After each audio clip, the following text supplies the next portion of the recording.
আসসালামু আলাইকুম।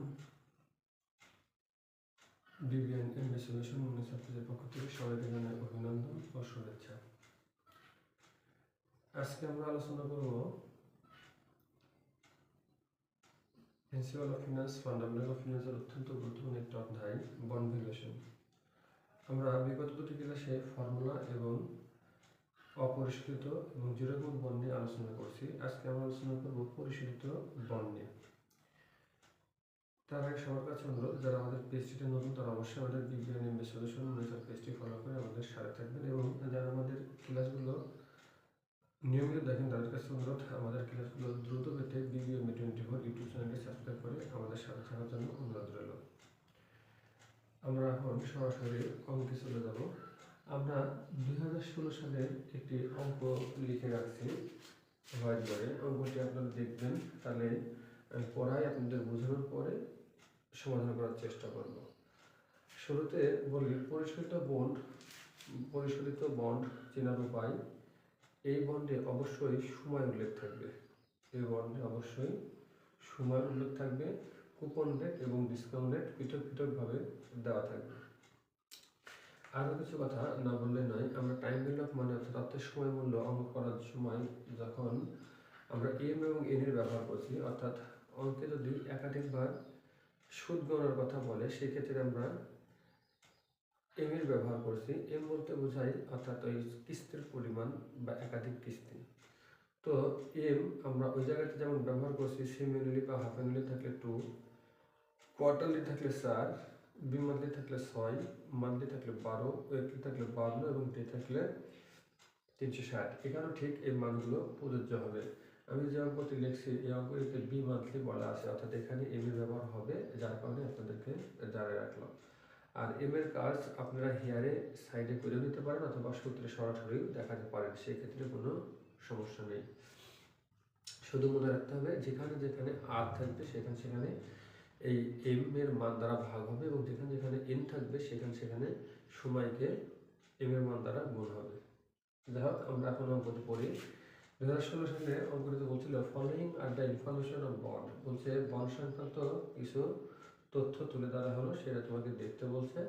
Face value অর্থাৎ বন্ডের বহিমূল্য হচ্ছে 1 লক্ষ টাকা, কুপন রেট অর্থাৎ সুদের হার 14%, ডিসকাউন্ট অর্থাৎ বাটা হার 16%, ম্যাচুরিটি পিরিয়ড 8 ইয়ার্স অর্থাৎ এই বন্ডের মেয়াদ আয়ুষ্কাল 8 বছর। What will be the price of the bond, বলছে ভবিষ্যতে বন্ডের মূল্য নির্ণয় করো ইফ যদি interest is paid be monthly হয়, অর্থাৎ ইন্টারেস্ট যদি 2 মাস পর পরিশোধিত হয়। তাহলে এখানে আমরা দেখলাম সময় আছে, আর সময় থাকলে আমরা সূত্র ব্যবহার করব। আমি যেহেতু এবারে অঙ্ক লিখছি, এইবারে আমরা সমাধান করব। তো এই ক্ষেত্রে বন্ড ভ্যালুর সূত্র আমরা যেটা ব্যবহার করি, interest divided r 1 minus 1 plus r to the power n, maturity value 1 plus r to the power n. এই সূত্রটি আমরা ব্যবহার করি।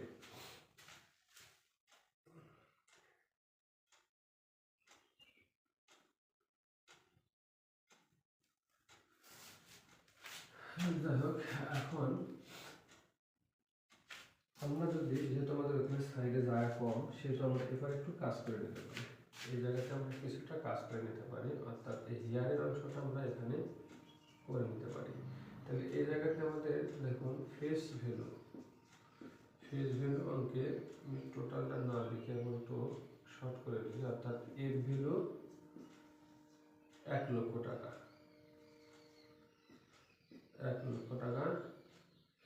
আচ্ছা, কুপন রেট অর্থাৎ কুপন রেট বলতে সেটা হচ্ছে কি সুদের হার। তাহলে 1 লক্ষ টাকার উপরে যদি আমি 14% কাটি তাহলে হবে হচ্ছে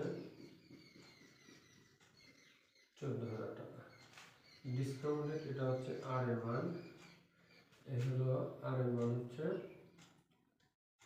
16%। এটাকে আমরা দশমিক ছাড়া 0.16 লিখতে পারি। আর এন হচ্ছে 8। এই হচ্ছে আমাদের হেয়ার। আমরা নির্ণয় করব বিভি অর্থাৎ বন্ড ভ্যালু।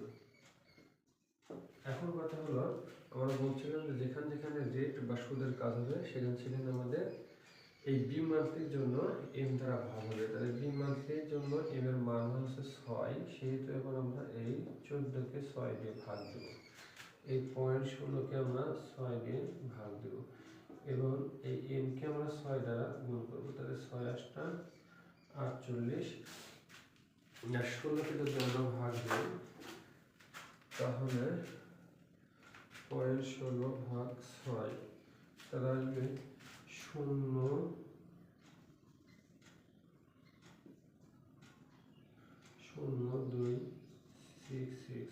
আমরা অনেক 6 আছে, এখানে 7 নিতে পারি। তারপরে হচ্ছে 14,000, যদি আমরা 6 দিয়ে ভাগ দিই তাহলে আসবে 2333.33।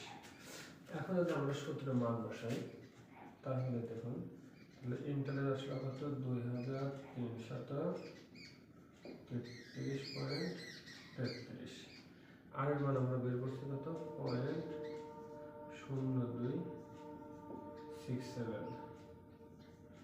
এই হচ্ছে সূত্রের 1, এ হলো 1 1 প্লাস 0.267, এর মান 48 প্লাস এমভি বলতে গেলে আমাদের ফেজ ভ্যালু অর্থাৎ 1 লক্ষ টাকা। 1 প্লাস 0.267, এর মান 48। এখানে যদি এখন আমি 2333.33কে 0.0267 দ্বারা ভাগ দিই তাহলে আসবে 87,390.64। এই জায়গাতে যদি এখন আমি পাওয়ার করি, আমাদের সাইন্টিফিক না থাকার কারণে পাওয়ারের মানটা আমাকে দেখতে হবে 3.5423। 3.5423। এই জায়গাতেও ঠিক তাই, যেহেতু পাওয়ার আমাদের দুই জায়গাতে, তাহলে 3.5423। তাহলে এই জায়গাতে এখন আমরা যা আছে তাই নামাবো। এই জায়গাতে 1কে আমরা নিচে 3.54 দ্বারা ভাগ করবো, 1 ভাগ 3.5423, তাহলে আসবে 28 23। 28 23।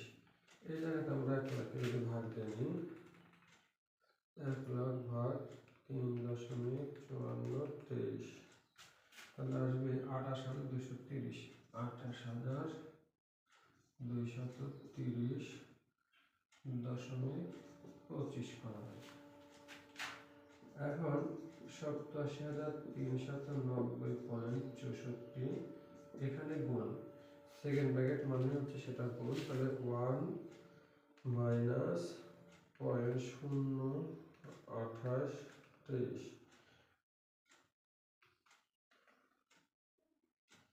1 মাইনাস 0.2823, তাহলে হচ্ছে 71,77.7177।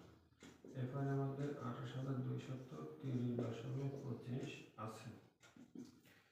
এখন যদি আমরা এটাকে গুণ দিই, 87,390.64 গুণন 0.7177, তাহলে এখানে আসবে 62,720.26। আর আমাদের উপরে আছে কত, 28,230.25। এখন যদি এটা আমরা যোগ করে দিই, 28,230.25, তাহলে উত্তর আসবে 90,950। 90,950.51। এই হচ্ছে আমাদের উত্তর। আমার কথা হলো যে এই উত্তর আমাদের সামথিং কম বেশি আসতে পারে স্কয়ার ঘরটাতে, তার কারণ আমরা দশমিক যত কম বেশি ধরবো উত্তর তত কম বেশি আসবে। আশা করা যায় আপনারা অঙ্কটি এবং হেয়ার এবং সমাধান মোটামুটি ভালোভাবে বুঝতে পারছেন। তো যদি আপনাদের এই অঙ্ক নিয়ে কোনো রকম সমস্যা থাকে তাহলে কমেন্ট বক্সে প্রশ্ন রেখে যাবেন। আজকে এ পর্যন্তই। আগামী ক্লাসে আমরা ওয়াইটিএম ইলেকট্রো ম্যাথমেটিক্স নিয়ে আলোচনা করবো। সে পর্যন্ত সবাই বিবিআর ইংলিশ সলিউশন মনিটর ভিডিওর সাথে থাকুন এবং BBMA24 ইউটিউব চ্যানেল সাবস্ক্রাইব করে আমাদের সামনের চলার পথে ত্বরান্বিত করার জন্য সর্বপ্রতি অনুরোধ রইল। আজকে এ পর্যন্তই। আল্লাহ হাফেজ। আসসালামু আলাইকুম।